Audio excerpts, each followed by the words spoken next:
Assalamualaikum warahmatullahi wabarakatuh. Perkenalkan, saya Mardawin SPDI, Guru Pendidikan Agama Islam SMA Negeri 1 Benai, Kecamatan Benai, Kabupaten Kuantan Sengingi, Provinsi Riau. Dengan ini mengucapkan selamat hari ulang tahun PGRI Provinsi Riau. Baiklah, pada pertemuan kali ini kita akan membahas video pembelajaran tentang hal-hal yang memutuskan tali pernikahan. Sebagaimana kita ikuti video berikut ini. Anda sekalian, apa kabar? Semoga sehat walafiat tanpa kurang suatu apapun. Pada pertemuan kedua ini kembali kita lanjutkan materi minggu kemarin. Semoga apa-apa yang disampaikan pada materi minggu lalu dapat Anda simak dengan baik. Semoga juga akan bertambah pengetahuannya, karena bagaimanapun kita akan tetap menempuh waktu kapan saat kita akan menikah.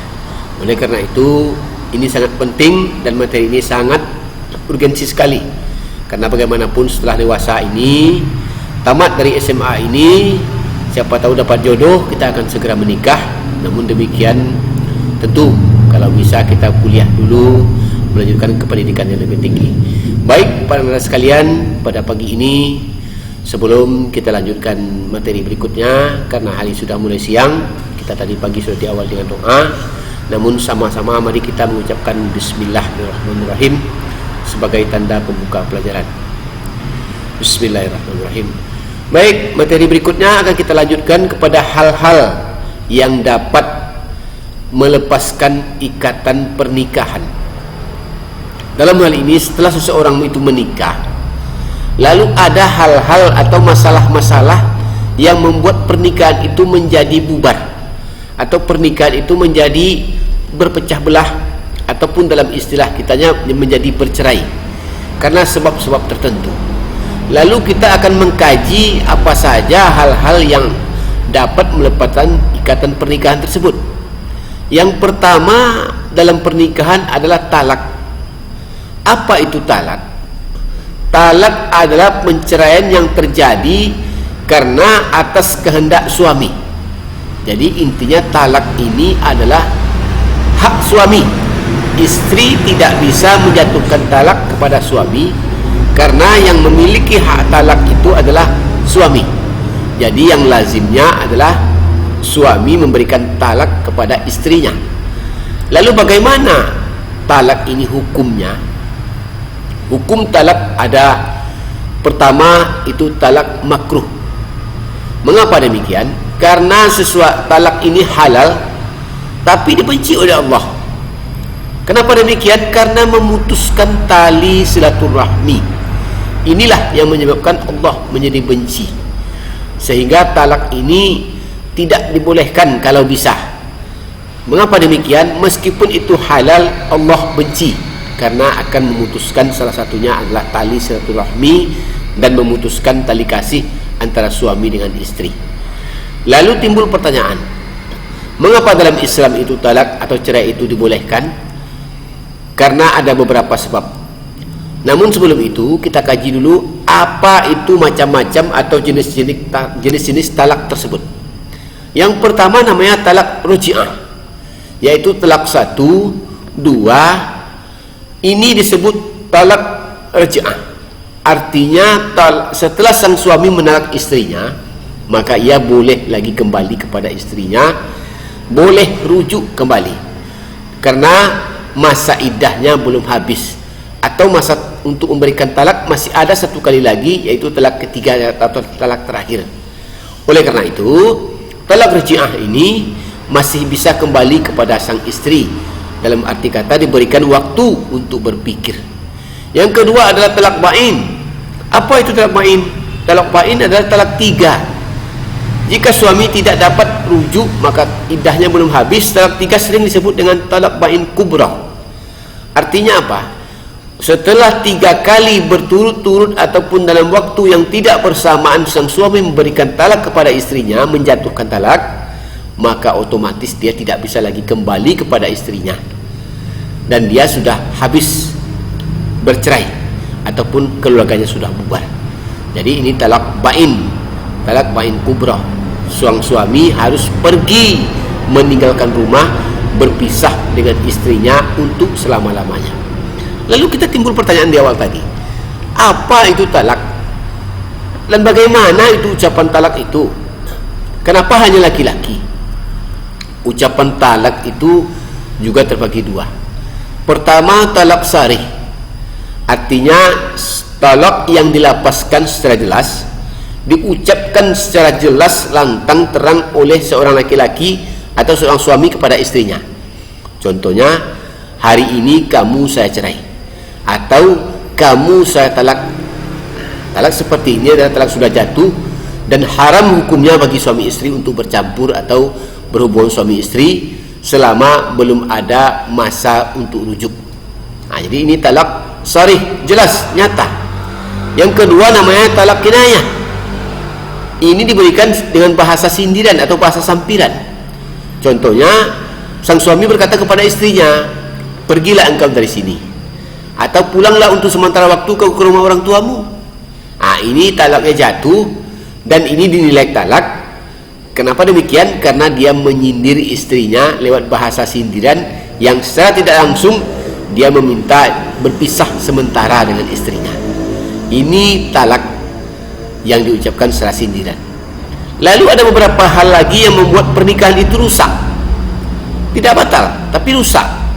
Kalau talak tadi, kalau sudah talak bain kubra, itu pernikahannya menjadi bercerai ataupun menjadi berpisah untuk selama-lamanya. Boleh kembali kepada istrinya, boleh, tapi istrinya harus menikah dulu dengan orang lain. Para anda sekalian, lalu pada yang kedua, ada hal-hal lain yang merusak pernikahan itu. Yang pertama namanya ilah. Apa itu ilah? Apabila seorang suami menyampaikan sumpah atau mengucapkan sumpah tidak akan mencampuri lagi istrinya selama 4 bulan berturut-turut. Artinya apa? Apabila sang suami itu kembali dalam waktu sebelum 4 bulan, dia harus membayar denda apabila dia berhubungan badan atau bercampur dengan istrinya. Ini sangat-sangat kita perhatikan. Pertama, membayar denda dengan istrinya, atau yang kedua juga kembali akan merusak pernikahan selama-lamanya, menceraikan istrinya mau atau tidak, karena sudah melakukan ilah atau sumpah tidak akan bercampur dengan istrinya. Jadi apa intinya? Ini sungguh juga tak perlu kita lakukan kepada sang istri jika rumah tangganya ingin tetap aman dan tentram.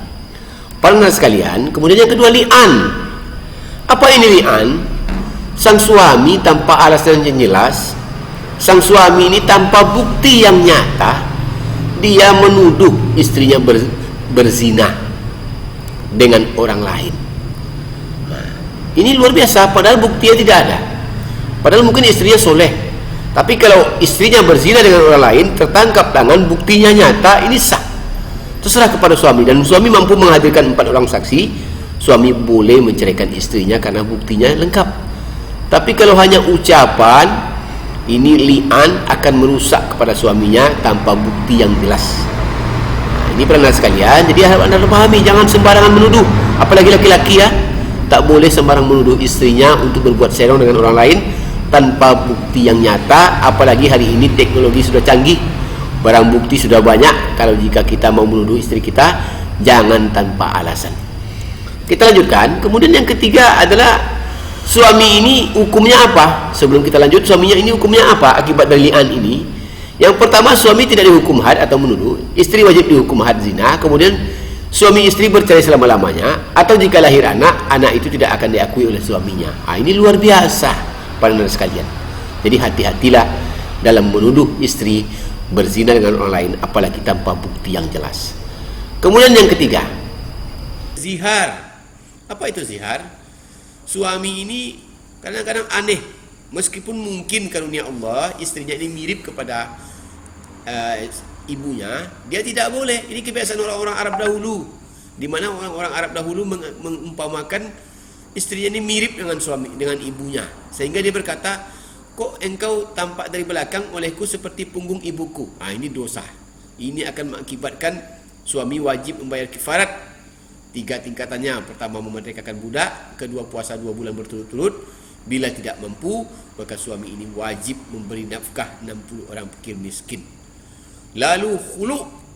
Khulu' ini artinya sang isteri meminta cerai kepada suami. Gugat boleh, dengan catatan sang suami tidak lagi memberikan tanggung jawab, sehingga ia membayarkan denda ataupun uang tebusan kepada hakim yang melaksanakan perceraian. Kenapa demikian? Mungkin suaminya tidak mampu lagi untuk bertanggung jawab, sehingga isteri ini berhak untuk menggugat cerai sang suami. Apa akibat hulu ini? Hulu boleh dijatuhkan kepada isteri ketika isteri datang bulan atau suci, atau sudah tidak lagi dicampuri. Suami tidak dapat rujuk meskipun masa iddahnya belum habis kalau hal ini terjadi, karena ini merupakan permintaan dari istri. Lalu hal-hal berikutnya yang dapat merusak hubungan pernikahan adalah fasah. Rusaknya ikatan pernikahan karena sebab-sebab tertentu. Perceraian ini dilakukan oleh hakim karena memang terpaksa harus dilakukan oleh hakim. Kenapa demikian? Sebab-sebab terjadi fasah ini adalah suami istri ternyata masih saudara atau masih muhrim. Selama ini mungkin tidak tahu. Setelah datang bukti-bukti baru, rupanya dia bersaudara. Jadi sangat disayangkan. Lalu timbul penyakit, suami seperti gila, kemudian hilang akal, stres dan sebagainya. Sang istri boleh meminta cerai kepada hakim. Lalu suami tidak mampu lagi memberikan nafkah, sehingga daripada istrinya sengsara, justru hanya memelihara suaminya, lebih baik suaminya dicerai. Tapi kalau istri ikhlas tidak apa-apa, mungkin akan mendatangkan pahala, tapi itu tidak mungkin. Maka lebih baik suami diceraikan oleh istrinya melalui yang namanya fasah.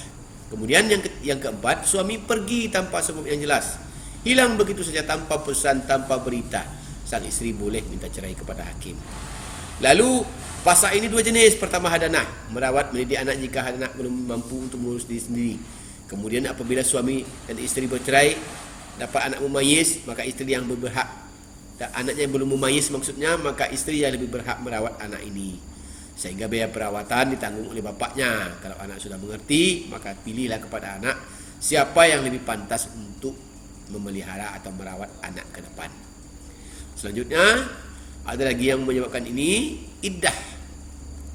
Setelah kita bercerai, ada namanya masa iddah. Apa itu masa iddah? Masa iddah adalah masa di mana seorang janda atau seorang istri yang dicerai oleh suaminya memberikan waktu untuk berpikir setelah terjadinya perceraian. Ini kesempatan berpikir untuk kembali atau rujuk dengan suaminya. Mau rujuk atau tidak? Pikirkan baik-baik, pikirkan baik buruknya. Setelah itu berikan keputusan. Inilah namanya masa iddah.